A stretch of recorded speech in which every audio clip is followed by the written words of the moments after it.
तो इस कहानी के माध्यम से मैं ये बताना चाहती हूँ कि उपमन्यु की कहानी में अध्यात्म का पूरा सार छुपा हुआ है। जिस तरीके से आपकी परिस्थितियाँ, आपकी लाइफ में आने वाले जो दुख हैं, वो आपको सत्य की तरफ धकेलते हैं। वो आपको बताते हैं, जैसे कि उपमन्यु की लाइफ में भूख और निर्धनता जो है, ये जो दुख है, इन्होंने उपमन्यु को प्रेरित किया कि मुझे अपने दुख से पार पाना है। मुझे भी अपने दुख से पार पाना था, इसने मुझे प्रेरित किया और मैं भगवान शिव को पिता मानने लगी, ठीक है। और ऐसे ही आपकी लाइफ में भी आपको जितना भी प्रॉब्लम है, जितना भी दुख है, जो भी ठीक नहीं चल रहा है, वो आपके लिए एक इशारा है कि something is not right here. कुछ ऐसा है जो यहाँ नहीं है, जो आपको नहीं मिल सकता, वो कहीं और मिलेगा। परम शांति, परम आनंद कहीं और है, ठीक है। नेक्स्ट चीज़ ये है कि जिस प्रकार से उपमन्यु ने तपस्या करने के लिए कितने सारी कठिनाइयों का सामना करना पड़ा, उपमन्यु को सामना करना पड़ा, उसी तरीके से आपको भी साधना में बड़ी कठिनाइयों का सामना करना पड़ेगा।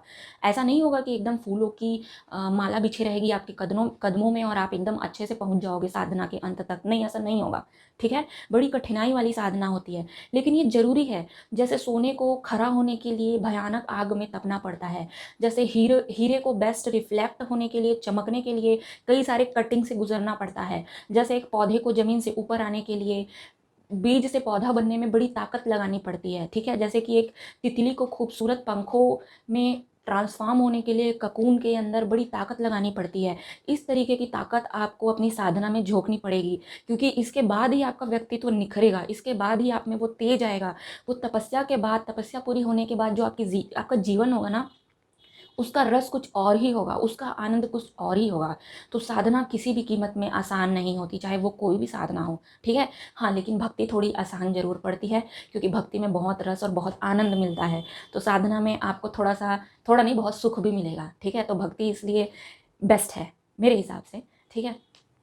तो मैं आपको बता रही थी कि जिस प्रकार से उपमन्यु को साधना के लिए बहुत कठिनाई झेलनी पड़ी, वैसे ही आपके जीवन में आने वाली छोटी छोटी कठिनाइयाँ आपके लिए एक अपॉर्चुनिटी है। आप उससे लड़िए, एक क्वेश्चन पेपर है, उसको आप दीजिए, उस परीक्षा को पास कीजिए, नेक्स्ट क्लास में जाइए, नई परिस्थितियाँ आएंगी, वो परीक्षा का पेपर आप दीजिए, फिर उसको पास करिए, फिर आपकी बुद्धि थोड़ी और हाई होगी, फिर नेक्स्ट लेवल में जाइए। जो ये साधना है ना, ये जो आत्मज्ञान है ना, ये डायरेक्टली ऊपर नहीं जाता है, ये स्टेप बाय स्टेप ही आप आगे जाओगे। आप डायरेक्टली कूद के नहीं जा सकते हो, मैं पहले बता देती हूँ, नहीं जा सकते हो। और जो लोग कुंडली जागरण कराते हैं किसी गुरु के पास जाके, आ, आ, कुछ दिन की साधना में ही कुंडली जागरण हो जाता है। कुछ गुरु हैं जो शक्तिपात के द्वारा कुंडली जागरण करवाते हैं, बट वो उस तरीके से आपके काम नहीं आता है जिस तरीके से आपकी ऑर्गेनिक साधना काम आएगी। क्योंकि ऑर्गेनिक साधना में क्या है ना, आप एकदम बायोलॉजिकली ट्रांसफॉर्म हो जाओगे, माइंड से ट्रांसफॉर्म हो जाओगे। जैसे लाइक मैथ्स जो है, जैसे आपके पास ये शक्ति होगी कि आप मैथ्स का इन्वेंशन, गणित के फॉर्मूले का इन्वेंशन कर दो, ठीक है। आपके पास ये शक्ति होगी। और अगर किसी गुरु से शक्तिपात के द्वारा आप कुंडली जागरण करवाते हो, लेकिन आपने अपनी साधना से कुंडली जागरण नहीं की है अगर, तो वो ऐसा होगा जैसे आपने फॉर्मूले को रटा है और आपको हर बार मैथ सॉल्व करने के लिए फॉर्मूला रटने की ज़रूरत पड़ती है और आपको याद भी नहीं रहता, कुछ दिन में आप भूल जाते हो। तो आप समझने की कोशिश कर रहे हो मैं क्या बता रही हूँ, ठीक है। जैसे एक्सरसाइज होती है ना, आप रोज कसरत करते हो तो वो आपके शरीर को खूबसूरत बनाता है, आपके शरीर के पसीने की ग्रंथियों को दुरुस्त करता है, ठीक करता है, आपके चेहरे में चमक लाता है, रेड ब्लड सेल्स को बढ़ाता है, आपके सोने को बेटर बनाता है, नींद को बेटर बनाता है, सुबह जल्दी आपकी आंखें खुल जाती है। तमाम तरीके के 100 तरीके के आपके शरीर को उसका बेनिफिट मिलता है। लेकिन अगर आप वही सर्जरी के द्वारा अपना फैट रिमूव कराते हो तो ये सारे बेनिफिट्स आपको नहीं मिलेंगे, ठीक है। और आपकी हैबिट भी चेंज नहीं होगी, तो कुछ दिन के बाद आप फिर से वैसे ही मोटे हो जाओगे, कोई हेल्थ बेनिफिट नहीं मिलेगा।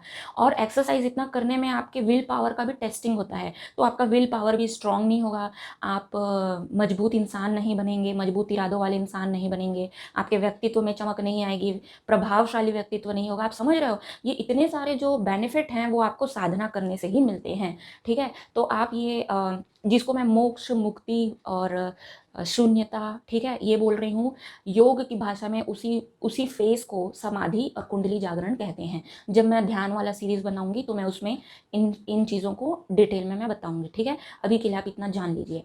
तो साधना आपको ऐसी ही करनी है। नेक्स्ट हम देखते हैं कि जब आप साधना के ऊपर चढ़ते जाते हो ना, जैसे जैसे आप साधना में आगे बढ़ते जाते हो, आपका क्वेश्चन पेपर टफ होते जाता है। मतलब आप छोटे छोटे प्रॉब्लम से जब सामना करना सीख जाओगे तो आपके लाइफ में बड़ी बड़ी प्रॉब्लम्स आने लगेंगी। आप उससे भी निपटना सीखोगे तो और बड़ी प्रॉब्लम आएगी, तो जैसे जैसे आपकी बुद्धि बढ़ती जाती है, जैसे जैसे आपका ज्ञान बढ़ते जाता है, वैसे ही आपके सामने आने वाली परीक्षाएं भी बढ़ती चले जाएंगी, लेवल भी बढ़ता चले जाएगा। ठीक है, आप समझ रहे हो ना, जैसे स्कूल की शिक्षा होती है, बिल्कुल वैसे ही जब आप अपनी साधना के चरम बिंदु में पहुंचने वाले रहोगे तो उसके पहले आपको बड़ी बड़ी कठिन यातना से गुजरना रहेगा, बड़ी कठिन, बिल्कुल जहरीली, बहुत जहरीली, बहुत जहरीले अनुभव से आपको गुजरना होगा।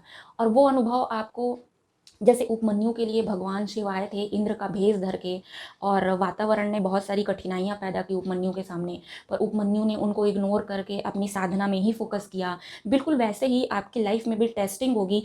इतनी जो जहरीली परिस्थितियों के बाद कहीं आपका दिमाग ये तो नहीं बोलता कि मैं इतनी भक्ति करती हूँ लेकिन भगवान है कि मेरी सुनते ही नहीं है, तो क्या मतलब ऐसी भक्ति करने का, मेरे ही पीछे पड़े हैं भगवान, मुझे ही इतनी तकलीफ देते हैं, मेरी किस्मत में तो कुछ भी अच्छा नहीं होता। बताओ तो, मैं इतना नाम लेती हूँ, मेरे जितना भी कोई नाम लेता होगा भगवान का, लेकिन सारा संसार का दुख मेरी ही छाती में दे दिए हैं भगवान।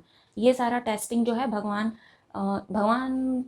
करते हैं, या भगवान करते हैं कि नहीं करते, आई डोंट नो। भगवान एक्चुअली में कुछ नहीं करते हैं, उन्होंने सारा सिस्टम बना दिया है, सब कुछ आप ही को करना है। ठीक है, तो साधना में जब आप एकदम लास्ट आपकी साधना हाईएस्ट पॉइंट पे पहुंचेगी ना, तो आपकी परेशानियां भी हाईएस्ट पॉइंट पे रहेंगी। ठीक है, जैसे कि ग्रेजुएशन का क्वेश्चन पेपर सबसे डिफिकल्ट होता है। ठीक है, जितना हायर एजुकेशन उतना डिफिकल्ट क्वेश्चन पेपर, समझ रहे हो आप।